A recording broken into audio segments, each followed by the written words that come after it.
Hello வணக்கம், இது உங்கள் சிவி ஜோன். சொல்லலாம் எப்படி இருக்கீங்க? இப்போ பார்த்தீங்கன்னா ரவீனா பிக் பாஸ் பிரதீப் சீசனில் வந்துட்டு ரவீனா மணி அவங்க இந்த ஒரு லவ் வந்து ட்ராக் ஒரு மாதிரி சூப்பராக போயிட்டு இருந்தது.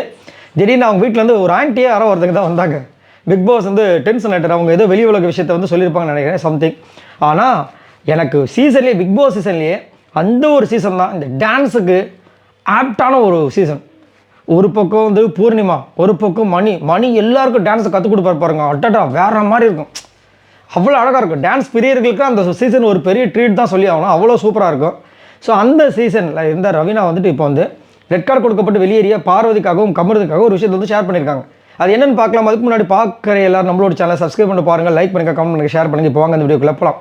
என்னென்னா அதை வந்து அவங்க சொல்லியிருக்காங்க. ஆனால் வெளியில் வந்து நிறைய பேர் வந்து கலாய்க்கவும் ஆரம்பிச்சிட்டாங்க. அவங்க என்ன சொன்னாங்கன்னா, கைஸ் புரிஞ்சுக்குங்க, அவங்க ஆமாம் தப்பு பண்ணாங்க, தப்பு பண்ணதுக்கு ரெக்கார்டு வாங்கி வெளியே போயிட்டாங்க. ஆனால் வெளியே போனவங்கள திரும்ப நம்ம வந்து அந்த வேர்ட்ஸ் யூஸ் பண்ணுறோம், அப்யூஸான வேர்ட்ஸ்லாம் யூஸ் பண்ணுறீங்களே, அது வேண்டாம், அது ஏன் பண்ணுறீங்க? அவங்க தப்புக்கு அனுபவிச்சிட்டாங்க, அவங்களுக்கு ஒரு ஸ்பேஸ் கொடுங்க. ஸ்பேஸ் கொடுத்தா தானே நம்ம வந்து அவங்க திருந்தறதுக்கு சான்ஸ் இருக்குது. அவங்க மனம் திருந்தணும்னா அவங்களுக்கு ஒரு இடைவெளி கேப் இருந்தால் தான் அதை பண்ண முடியும். நீங்கள் திரும்ப வந்து தொடர்ச்சி அதை மாதிரி பண்ணிட்டு தானே எப்படி? அவங்களும் மனுஷங்க தானே, மனுஷனா தப்பு பண்ண தான் செய்வான், தப்பு பண்ணி தான் அவன் திருந்துவான், அதுதான் மனுஷன். அப்படியே அழகாக ரொம்ப அழகாக பேசி அவங்களுக்கு ஸ்பேஸ் கொடுக்கணும், நம்ம இதை பண்ணக்கூடாது, அதே தப்பு நம்மளும் செய்யக்கூடாது அப்படிலாம் சொல்லி ரொம்ப அழகாக அவங்களுக்கு வந்து தப்பு பண்ணதுக்கு ரெட் கார்டு கிடச்சிச்சு. இப்போ அவங்கள பற்றி பேசுகிற நமக்கு அதான் எல்லாருமே சேர்ந்து அவங்களுக்கு ரெட் கார்டு கொடுக்க முடியுமா? கொடுக்க முடியாது, வெளியில் இருக்கவங்களுக்குலாம் அப்படின்ற மாதிரி சொல்கிறாங்க. கீழே கமெண்ட்ஸை பார்த்தீங்கன்னா பூச்சி கலாய்க்கிறாங்க பாவம். அந்த பொண்ணு கரெக்டாக தான் சொல்லிருக்கு. ஏமா சபரி வந்து தள்ளினார், அப்போ ஏமா நீ இதை வந்து வாய்ஸ் அவுட் பண்ணல அப்படின்னு ஒரு பக்கம். அப்புறம் வந்துட்டு அவங்க சீசன் 8 ஒரு சில விஷயங்கள் பண்ணியிருப்பாங்க பொழுது அதெல்லாம் வந்து எடுத்து அந்த பொண்ணை வந்து போட்டு கலாய்ச்சிட்டு இருக்காங்க. பட் என்ன கேட்டிங்கன்னா, ஆமாம் வாய்ஸ் அவுட் பண்ணேன். ஆனால் அதே மாதிரி இதுக்கு முன்னாடி கூட மாற்று கருத்தை வச்ச மாதிரி எனக்கு தெரியல. ஆனால் சுத்தமாக தெரியல, அது கரெக்டாக தெரியல.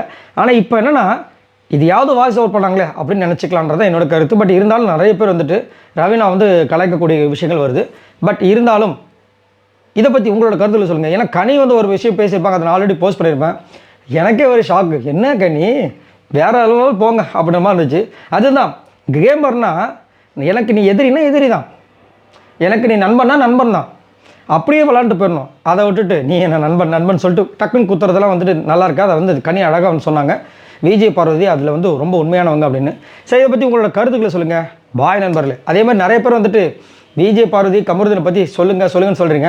இது வரைக்கும் அவங்க வந்து எதுலேயுமே சொல்லவே இல்லை. நான் பார்த்த வரைக்கும் வந்துச்சுன்னா கண்டிப்பாக நான் வந்து உங்களுக்கு நான் அப்டேட் கொடுக்குறேன். அதேமாதிரி வந்த அப்டேட்ஸும் உங்களுக்காக நான் அப்பப்போ கொடுத்துட்டு தான் இருக்கேன். மறக்காமல் சப்போர்ட் பண்ணுங்கள் பாய் நண்பர்களே.